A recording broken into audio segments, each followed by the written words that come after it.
अस्सलाम वालेकुम everyone. Dear students, हर साल मेडिकल का एंट्री टेस्ट एक बार कंडक्ट होता है और देखा यह जाता है कि बहुत अच्छा पढ़ने वाले मेहनती और लायक तलबा भी एंट्री टेस्ट में इतना अच्छा परफॉर्म नहीं कर पाते कि उनका किसी गवर्नमेंट मेडिकल कॉलेज में MBBS या डेंटल कॉलेज में BDS में एडमिशन हो सके, जिससे ज़्यादातर लोग ये तासुर लेते हैं कि एंट्री टेस्ट बहुत टफ़ होता है और इसे क्वालिफाई करना बहुत मुश्किल है। लेकिन हकीकत में ऐसा नहीं है। एंट्री टेस्ट मुश्किल नहीं होता है, बल्कि इसकी तैयारी और अटैम्प्ट में कुछ डेफिशिएंसीज ऐसी रह जाती हैं जो स्टूडेंट्स की एक्स्ट्रा ऑर्डिनरी परफॉर्मेंस के रास्ते में रुकावट बनती हैं। आम स्टूडेंट सिर्फ सिलेबस को बार बार रिवाइज करने और एक टॉपिक को बार बार पढ़ने पर जोर देते हैं, लेकिन कुछ ऐसी चीज़ें भी होती हैं जिन पर एंट्री टेस्ट की तैयारी करते हुए स्टूडेंट्स को ख़ास तौर पर ध्यान देना चाहिए। इसलिए आज की वीडियो में आपके साथ एक ऐसी बड़ी रीज़न शेयर करेंगे जिसकी बिना पर एंट्री टेस्ट में अच्छा परफॉर्म नहीं होता, और अगर स्टूडेंट्स इस पर कंट्रोल कर लें तो अपनी अच्छी तैयारी और अच्छी कारकर्दगी को यकीनी बनाया जा सकता है। और ये रीज़न है नेगेटिविटी। नेगेटिव माइंडसेट के साथ कोई भी स्टूडेंट अच्छी प्रेपरेशन नहीं कर सकता और इसके अंदर बहुत सी बातें आती हैं। मिसाल के तौर पर एक नेगेटिव स्टूडेंट हमेशा अपने जहन में बुरे ख्यालात सोचता रहता है। उसके जहन में चाहते या ना चाहते हुए भी फ्यूचर को लेकर नेगेटिव थाट्स आती रहती हैं। उसकी अपने आप के साथ गुफ्तगू मायूसी से भरी होती है। ऐसा स्टूडेंट जितनी भी तैयारी कर ले इसकी तसल्ली नहीं होती और ये लगातार परेशान रहता है। अपने एंट्री टेस्ट की प्रेपरेशन और मुमकिन रिजल्ट को लेकर पेसिमिस्टिक होता है और ओवर थिंकिंग करता है। ये सिम्टम्स अक्सर स्टूडेंट्स में बहुत कॉमन हैं। इन्हें जितना भी मोटिवेट किया जाए ये नहीं होते, या वक्ती तौर पर मोटिवेट होंगे और बाद में फिर वही हालत। ये कंटिन्यूसली ख़ुद को दूसरों के साथ कंपेयर करते हैं। अपनी तैयारी को बेहतर बनाने और अपनी अच्छी परफॉर्मेंस पे खुश होने के बजाय इन्हें ये फ़िक्र लगी रहती है कि बाकियों की कितनी तैयारी हो गई है। इन्हें अपनी सलाहियतों पे बिल्कुल भी एतमाद नहीं होता और ये हमेशा किसी शॉर्टकट की तलाश में रहते हैं कि कोई ऐसा मुआवजा हो जाए और इनका दाखिला हो जाए। ये किसी छोटी सी भी र्यूमर से फ़ौरन घबरा जाते हैं, अपने नर्व्स पे कंट्रोल नहीं रखते और ज़रा सी बात पे नर्वस हो जाते हैं। आप अपने इर्द गिर्द देखें तो आपको ऐसे बेशुमार स्टूडेंट्स नज़र आएंगे जिनकी बॉडी लैंग्वेज ही ये बता रही होती है कि ये कामयाब होने के लिए नहीं आए। आप इनसे बात करेंगे तो ये आपको कोई डिस्करेजिंग इंसिडेंट ही शेयर करेंगे और इनकी नेगेटिविटी आपके अंदर सरायत कर जाएगी। ये तलबा ख़ुद को स्टडीज़ के लिए रिक्वायर्ड मेहनत के लिए आमादा नहीं कर पाते और सोच कर अपना वक्त ज़ाया करते हैं। ये अक्सर डबल माइंडेड रहते हैं और इन्हें कुछ समझ नहीं आ रही होती कि हो क्या रहा है। ये बगैर प्लानिंग के काम करते हैं और अगर प्लानिंग कर भी लें तो उस पर इम्प्लीमेंटेशन नहीं करते। जस्ट इमेजिन कि अगर किसी स्टूडेंट ने इस तरह से अपने एंट्री टेस्ट की तैयारी का वक्त गुजारा हो तो उसके अंदर क्या एनर्जी और मोटिवेशन होगी।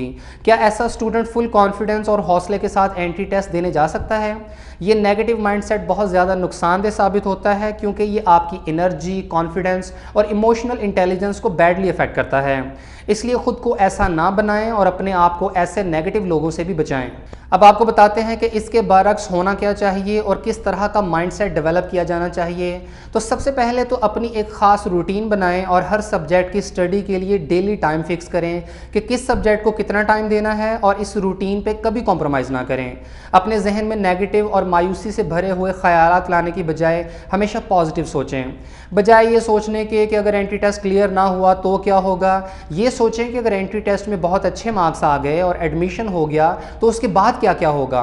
आपने जितनी तैयारी कर ली है पहले उसे एक्नॉलेज करें और उसकी बेसिस पे मेंटल अचीवमेंट फील करें, और जितनी तैयारी रहती है उसकी कंप्लीशन के लिए स्ट्रेटजी डेवलप करें।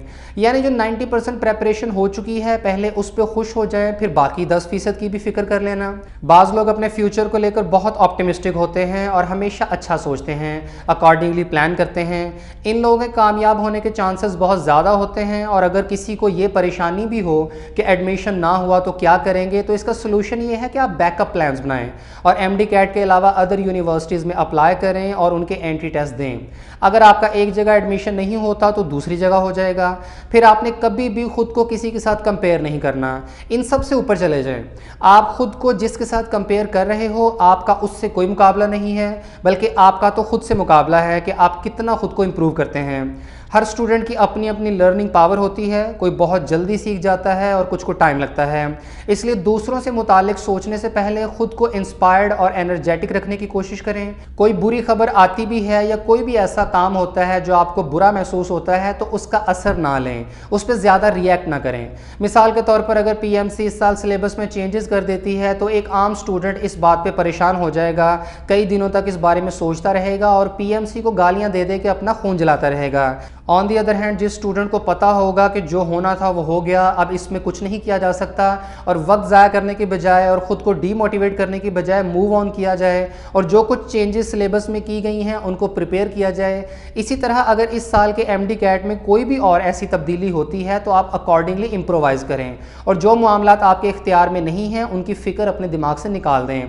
किसी भी बात के दो तरह के रद्द-ए-अमल हो सकते हैं। पहला ये कि आप ओवर रिएक्ट करें और बुरी खबर के बुरे असरात अपने जहन पे पड़ने दें, और दूसरा ये कि आप रिलैक्स रहें और कोई रिएक्शन ना दें। कोशिश करें कि आपके इमोशन सेम रहें और कोई बुरी बात आप पे अपना बुरा असर ना छोड़े। एंट्री टेस्ट की तैयारी के सारे टाइम में काफ़ी उतार चढ़ाव आते रहते हैं, आपको काफ़ी डिफरेंट इमोशनल फेजेस से गुजरना पड़ता है, इसलिए ख़ुद को मेंटली स्ट्रॉन्ग बनाएं। किसी भी हालत में अपनी इंस्पिरेशन और एनर्जी को कमज़ोर ना पड़ने दें, अपने आप को कॉन्फिडेंट रखें और तमाम ज़रूरी अपडेट से भी वाकिफ़ रहें। किसी भी बात का तब तक यकीन ना करें जब तक अच्छे से कंफर्मेशन ना हो जाए। अपने आप को पॉजिटिव रखें और नेगेटिविटी से कोसों दूर रहें। आइंदा आने वाली वीडियोस में भी आपको एंट्री टेस्ट से रिलेटेड गाइडलाइंस प्रोवाइड करते रहेंगे। दुआ करते हैं कि अल्लाह पाक आपको पूरे जज्बे के साथ तैयारी करने की तौफीक दे और आपके रास्ते की मुश्किलात दूर करे।